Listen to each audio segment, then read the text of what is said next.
राजभवन के लगाए हुए अफसर बिना ही किसी अपने कंसर्न्ड डिपार्टमेंट को इन्फॉर्म किए हुए और बिना ही अपने कंसर्न्ड ऑफिसर को इन्फॉर्म किए ही अपनी मनमानी कर रहे हैं, जिसकी वजह से कहीं ना कहीं यह दिख रहा है कि जो भी इस वक्त चुनी हुई सरकार है उसकी इमेज को खराब किया जा सके और उस चुनी हुई सरकार को बदनाम किया जा सके।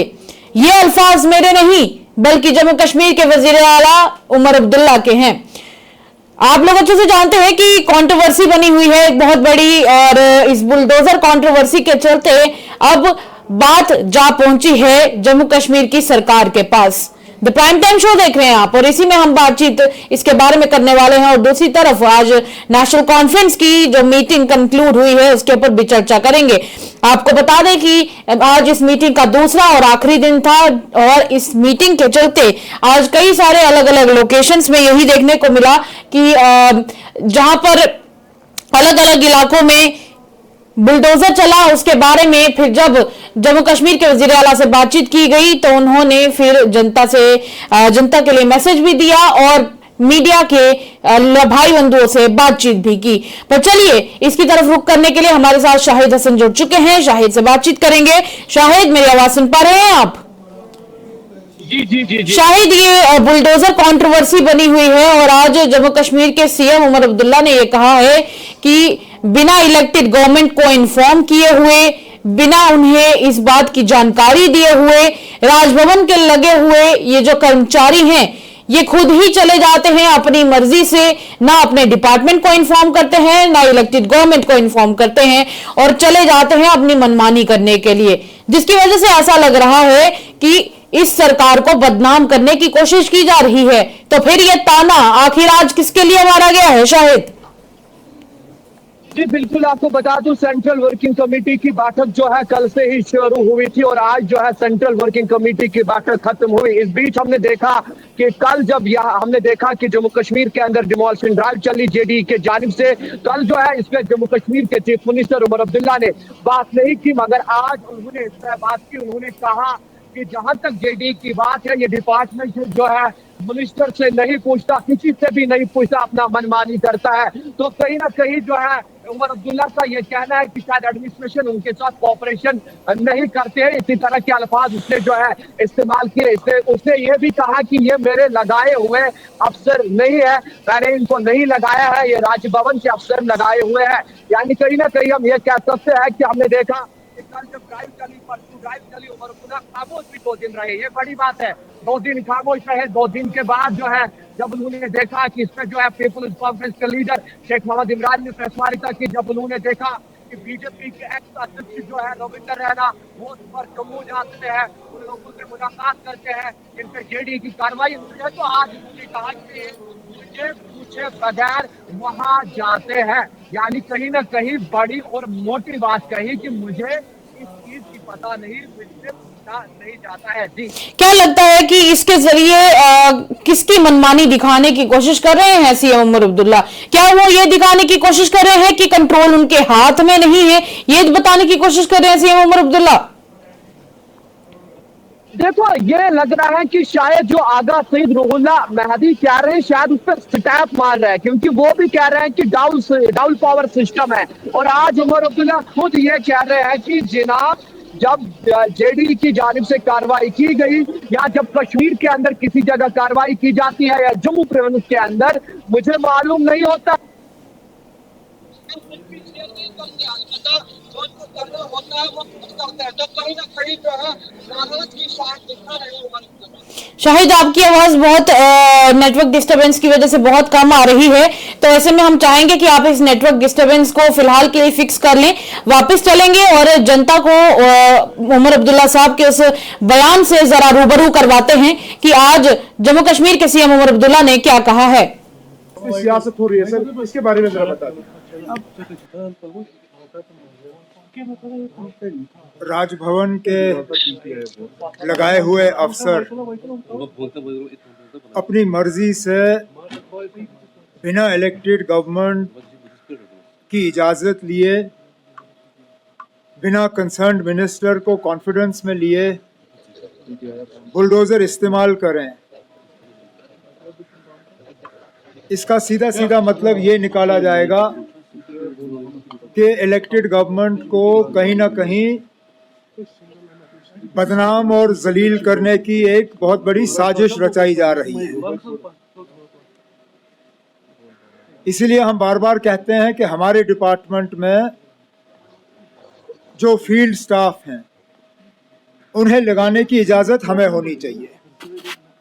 ठीक है, commissioner secretary, principal secretary, additional chief secretary वगैरह आप लगाएं, लेकिन डेवलपमेंट अथॉरिटीज के सीईओ वगैरह वो इलेक्टेड गवर्नमेंट के तरफ से लगने चाहिए। रेवेन्यू स्टाफ हमारे इजाज़त से होनी चाहिए। अफसोस की बात यह है कि इन पोस्ट्स पे बिना हमसे मशवरा किए हुए, बिना हमसे बात किए हुए अफसर लगते हैं और फिर वो अफसर कहीं और से डिक्टेशन लेके बुलडोज़र अपना निकाल के कार्रवाई जो है अपनी शुरू करते हैं। इसमें कोई दो राय नहीं है कि ये सब एक साजिश के तहत किया जा रहा है, पर्टिकुलर एक कम्युनिटी को टारगेट किया जा रहा है। अब जब जम्मू की बात करें, क्या जम्मू में सिर्फ यही एक जगह थी जेडीए की जहां पे नाजायज कब्जे का इल्जाम लगा है? मैंने डिपार्टमेंट से अब जेडीए की पूरी लिस्ट मांगी है कि कहां कहां जेडीए की प्रॉपर्टी पे लोगों का नाजायज कब्जा है। मैं भी देखना चाहता हूं कि इस एक शख्स को इन अफसरों ने टारगेट क्यों किया। कहीं उसका मजहब तो इसके पीछे नहीं है, क्योंकि ऐसा हो ही नहीं सकता कि पूरी जेडीए की जमीनों पे सिर्फ यही एक नाजायज कब्जे का इल्जाम है। अब हमें कहा जाता है कि हमारे कामकाज में दखल नहीं होता, लेकिन ये तो सीधा सीधा दखल है। कोई मुझे दिखाए फाइल जहां पे मिनिस्टर को इन चीजों के बारे में बाखबर किया गया है या कहीं पे हमसे मशवरा करके बुलडोजर जो है गैराज से निकला गया है। कोई इस बात के हक में नहीं है कि सरकारी जमीन का गैर कानूनी कब्जा हो, लेकिन ये लोग जो पिक एंड चूज तरीके से अपने बुलडोजर का इस्तेमाल करते हैं इलेक्टेड गवर्नमेंट को जलील करने के लिए, उन्हें भी अपनी हरकतों से बाज आना चाहिए। और वापस चलेंगे शाहिद हसन की तरफ। शाहिद, मेरी आवाज सुन पा रहे हैं आप? जी जी जी जी शाहिद, जिस तरीके से उमर अब्दुल्ला साहब का ये भी कहना है कि कहीं ऐसा तो नहीं है कि अब कम्युनलिज्म को बढ़ावा दिया जा रहा हो, यहाँ पर धर्म को देखकर टारगेट किया जा रहा हो, ऐसा तो नहीं है। पर दूसरी तरफ ये एक बड़ा स्टेटमेंट है, क्योंकि एक तरफ ये है कि श्री माता वैष्णो देवी की सीटों को लेकर भी काफी ज्यादा विवाद अभी बना हुआ है और ऐसे में क्या लगता है जेडीए का इशू भी काफी ज्यादा अब हाईलाइट हो चुका है, खास करके बुलडोजर कंट्रोवर्सी की बात हो रही है। तो जिस तरीके से ये मुद्दा अभी जाकर पहुंचा है सीएम साहब के पास, तो क्या लगता है कि इसके ऊपर कोई एक्शन लिया जाएगा? जिस तरीके से आज ये मीटिंग हुई है, क्या लगता है इस मीटिंग में इसकी डिस्कशन हुई होगी, चर्चा हुई होगी शायद? जी साक्षी, बिल्कुल मैं आपको बता दूं, जहां तक बुलडोजर को लेकर जो है कंट्रोवर्सी हुई है, चाहे जेडी का मामला हो या कश्मीर के अंदर डिमोलिशन ड्राइव का मामला हो, आज मैंने जीएम शाहीन, जो सज्जाद शाहीन जो है, जो बानीहाल के एमएलए हैं, उनसे मैंने बात की। उन्होंने कहा कि हमने चीफ मिनिस्टर के नोट्स में सबसे पहले इस पॉइंट को लाया। उसके बाद मैंने उसको फिर इमरान नबी डार से बात की। उन्होंने कहा कि सबसे पहले जो है इसी पॉइंट को हमने नोट्स में लाया कि ये जो ड्राइव इस वक्त चल रही है हमें बिना बताए हुए ये चल रही है। तो कहीं ना कहीं जैसे आप कह रहे हैं कि धर्म को लेकर जो है सीएम साहब ने बात रखी है, मगर आपको थोड़ा सा पीछे ले चलूं। जी बिल्कुल। 2024 साल 2024 के अंदर भी ये ड्राइव हुई है जेडी के जानिब से, तो हम ये नहीं कह सकते हैं कि धर्म को लेकर ड्राइव हो रही है, क्योंकि उस वक्त आप बठंडी देखिए, सुजमा देखिए, सुजवानी देखिए, तो कभी भी हमने ये नहीं देखा कि जो है कहीं ना कहीं धर्म को लेकर ड्राइव की गई, ऐसा हम नहीं कह सकते। अलबत्ता उसने अपनी नाराजगी जताई, उसने कहा मुझे कहे, उसे बिना कहे उसे जो है ये ड्राइव की जाती है, और उसके विधायकों ने कहा कि हमने सबसे पहले इस मामले को उठाया, जबकि लोगों की नजरें दूसरे चीजों पे थी। लोगों की नजरें 12 गैस सिलेंडर पे थी, डबल राशन पे थी, 1 लाख नौजवानों को रोजगार देने पे थी, कैजुअल लेबर्स की नजरें थी, डिलीवेटर्स की नजरें थी, रैबरी खेल, रैबरी जंगलात। कहीं ना कहीं हम ये कह सकते हैं कि जो बेसिक चीजें थे उन पे जो है डिस्कशन शायद नहीं हुई है। शाहिद, आप अपना माइक थोड़ा और पास रखें, क्योंकि शायद नेटवर्क डिस्टर्बेंसेस की वजह से ऐसा हो रहा है और आप ठीक से विजिबल भी नहीं हैं। तो कोशिश रहेगी कि आप हो सके तो थोड़ी लाइट में आ जाएं। और उसी के साथ एक चीज और भी है कि अब ये अंदाजा लगाया जा रहा है कि जहां पर मेन मुद्दों की बात होनी चाहिए थी, डेवलपमेंट की बात होनी चाहिए थी, वहां पर इस तरह के इश्यूज की बात की जा रही है। तो क्या लगता है कि जनता का ध्यान भटक चुका है, और क्या सरकार का ध्यान भी इसी के साथ भटक चुका है, या फिर सरकार हो सकता है कि आने वाले दिनों में कोई डेवलपमेंट को लेकर नई नीति लेकर सामने आ जाए?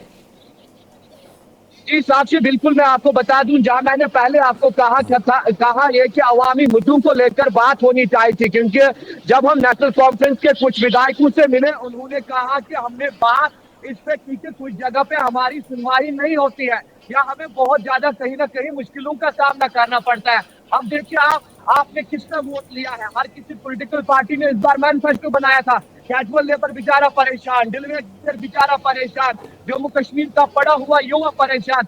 यानी कहीं ना कहीं जिन चीजों पर लोग चाहते थे कि अगर आपने जो है 13 महीनों के बाद इस सेंट्रल वर्किंग कमेटी की बैठक को बुलाया, तो आपने जब आपने सरकार बनाई, आपने पहले 6 महीनों में नहीं बुलाई, दूसरे 6 महीनों में नहीं बुलाई, चलो 1 साल के बाद आपको याद आया कि सेंट्रल वर्किंग कमेटी की बैठक बिठाएंगे, तो इसमें जिन चीजों पर डिस्कशन करनी थी तो उन चीजों पर डिस्कशन नहीं हुई है। जी बिल्कुल। का नागरिक क्या चाहता है? अगर आपको याद होगा, कल लाल चौक का हमारा शो, जम्मू कश्मीर के नागरिकों ने क्या कहा? बिल्कुल। हम 200 यूनिट फ्री चाहते हैं, स्मार्ट मीटर नहीं चाहते हैं, हम चाहते हैं कि ज्यादा फीस ना लिया जाए, हम चाहते हैं कि हमारे पढ़े लिखे लड़कों को रोजगार, लड़कियों को रोजगार मिले, हमें डबल राशन मिले, हमें उसके साथ साथ जो है 12 गैस सिलेंडर मिले।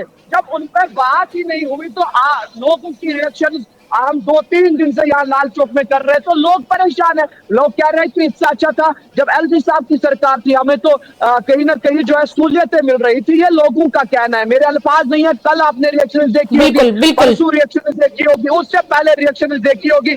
जिस चीज में लोग चाहते थे डिस्कशन हो, उस पर डिस्कस नहीं हुआ। जिसमें इनसे मेंबर पार्लियामेंट सईद अगर रोला महदी साहब चाहते थे डिस्कस हो, उस पर डिस्कस नहीं हुआ। चलिए, ये तो अगर अहुल्ला साहब के बारे में भी डिस्कशन चलेगी, और हमने की भी है शाहिद, और फिलहाल रही बात एनसी की इस मीटिंग की, तो जरूर हम चाहेंगे कि आप इस पर लगातार नजर रखें। हालांकि मीटिंग कंक्लूड हो चुकी है, अब इंतजार है सिर्फ एक प्रेस कॉन्फ्रेंस का। आप जरूर इसके बारे में जो जानकारी होगी वो हमारे साथ साझा कीजिएगा शाहिद। शुक्रिया। अगर आप मुझे इजाजत देंगे तो यहाँ पे मेरे साथ जो है एक लोकल कश्मीरी भी बातचीत करने के लिए मौजूद है, सीनियर जर्नलिस्ट है, इनसे हम बात करते हैं कि आज ये जो अब्बास साहब, आज ये जो आप इधर आएंगे अब्बास साहब, आज ये जो शाहिद जी, रोशनी बिल्कुल नहीं है, तो हम चाहेंगे कि या तो फ्लैश लाइट्स को ऑन कर लिया जाए, या तो कोई और ऑप्शन यूज किया जाए, पर आप विजिबल नहीं है शाहिद बिल्कुल भी। जी जी जी, फ्लैश लाइट्स को ऑन कर लिया जाए शाहिद। जी बिल्कुल। मेरे साथ एक पत्रकार मौजूद है, सीनियर पत्रकार है। अब्बास साहब, आज ने भी जो है आपने भी 2 दिन से इस बैठक को देखा, तो क्या लगा इस बैठक में जिन चीजों पर डिस्कस होना चाहिए था, आपको लग रहा है कि उन पर डिस्कस हुआ?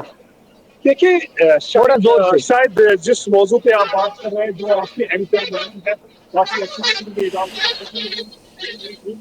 तो जो वर्किंग कमेटी का इसकी मीट श्रीनगर में नेशनल कॉन्फ्रेंस के जो सदर थे, उमर अब्दुल्ला जी जी, पर हम जब नेशनल कॉन्फ्रेंस के सीनियर लीडर से बात करते हैं, 1 महीने पहले मुझे सीनियर जो नेशनल कॉन्फ्रेंस के मिनिस्टर रहे हैं, उनके सिटिंग एमपी भी है, उन्होंने कहा नेशनल कॉन्फ्रेंस में डेलीगेशन का सिलसिला जो है वो थम गया है, शायद सरकार के लिए काफी मुश्किल होगा सर्वाइव करना। तो आज जब ये डेलीगेशन हुई तो मुझे नहीं लगता है कोई ग्राउंड लेवल पे असर होने वाला है, क्योंकि जो हमारे पास रिपोर्ट्स मौजूद है अंदर बहुत सारे मुरब्बा को ये भी कहा कि हमें अपने अपने इलाकों में लोग हमें ताने देते हैं, तो पब्लिक क्रिटिसिज्म के नीचे जो है ये सरकार आई है। आखिर ये सरकार जो है कब तक पब्लिक क्रिटिसिज्म जो है उसको बर्दाश्त करेगी और कब तक ये सरकार जो है चल पाएगी। अगर चीफ पॉलिटिकल ब्यूरो का मानना है कि जो 2-3 और महीने हैं वो इस सरकार के लिए काफी खतरनाक भी साबित हो सकते हैं, क्योंकि पब्लिक क्रिटिसिज्म इतना ज्यादा जो है वो आगे आ रहा है।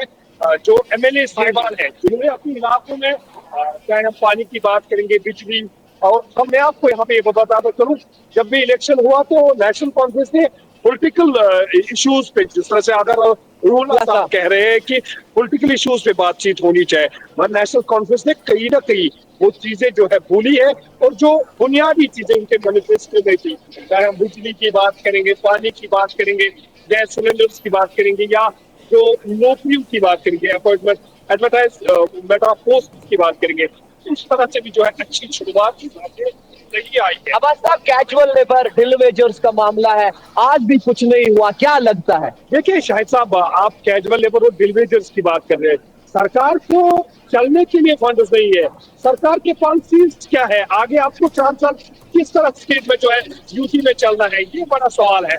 जब सरकार के पास रोड मैप ही नहीं है, आप कैसे ये बात कर रहे हैं कि कैजुअल लेबर, बिल वेजर्स, वो तो उनका तो मसला पिछले 30-40 साल से चल रहा है। मुझे लगता है ये जो सरकार इस वक्त चल रही है, शायद मुझे लगता है जो राष्ट्र मानना है बहुत मुश्किल होगा इस सरकार के लिए, और ये भी खबरें हैं कि शायद ये सरकार जब टूटेगी तो मिड टर्म इलेक्शन जो है जम्मू कश्मीर में फिर से होंगे, क्योंकि अभी सरकार का कहीं पे चलता नहीं है। जब मुंसिफ साहिबान आते हैं, जब विजिट करते हैं तो ग्राउंड लेवल पे आउटपुट कुछ सामने नहीं आता है। मुझे लगता है वादे एज ए जर्नलिस्ट मुझे यही लगता है कि ये जो इस वक्त सरकार जारी है ये ग्राउंड लेवल पे नजर नहीं आ रही है। जिस तरह से बिजली की आग मौजूदी जारी है, इस इलाके में हम गुप्त अंधेरे में इस वक्त बात कर रही है, मोबाइल लाइट यहाँ पे है, इससे आप जो है नाज़रीन ये जो है अकबंदी कर सकते हैं कि कितने मुश्किलातों का लोग जो है वो सामना कर रहे हैं। कहीं ना कहीं जो टूरिज्म सेक्टर को भी लॉस हुआ, एप्पल इंडस्ट्री को लॉस हुआ, और इस वक्त लोग काफी मुश्किलात पे है, लोगों को सरकार की जरूरत थी और सरकार जो है बेबस नजर आ रही है ग्राउंड में। ये मेरे साथ जो है यहाँ पे सीनियर जर्नलिस्ट बात कर रहे थे, और आपने देखा कि इन्होंने क्या कहा। इन्होंने ये कहा कि आने वाला वक्त जो है वो कहीं ना कहीं सरकार के लिए मुश्किल वक्त है, क्योंकि लगातार हम जो है पिछले 2 दिनों से इस वर्किंग कमेटी की बैठक को जो है कवर कर रहे हैं। जी बिल्कुल बिल्कुल शायद अभी हम लाइव शो पे, और इस वक्त भी कैजुअल लेबर, डिल वेजर्स लगातार मेरा फोन जो है बजा रहे हैं कि जनाब क्या हुआ, मगर हुआ कुछ नहीं। तो कहीं ना कहीं माना जाता है कि आने वाले 2-3 महीने जो है सरकार के लिए चैलेंजफुल हो गए। और आप देखो जनाब, आप देखो सिर नजर में अंधेरा, गुप्त अंधेरा, और आप यहाँ से अंदाजा लगा सकते हो कि आपने 2 मिनट फ्री कहे थे और ये हाल है। जी जी बिल्कुल बिल्कुल बिल्कुल शाहिद। चलिए शाहिद, शुक्रिया बातचीत करने के लिए। उम्मीद यही की जाती है कि जनता के जितने भी मसले हैं, मिसाइल हैं, उन्हें हल किया जाए। शुक्रिया शाहिद। शाहिद के साथ हमने बातचीत करने की कोशिश की और शाहिद ने काफी सारी जानकारी हमारे साथ साझा की। देखते रहिए प्राइम टाइम शो। फिलहाल के लिए आज के एपिसोड में इतना ही।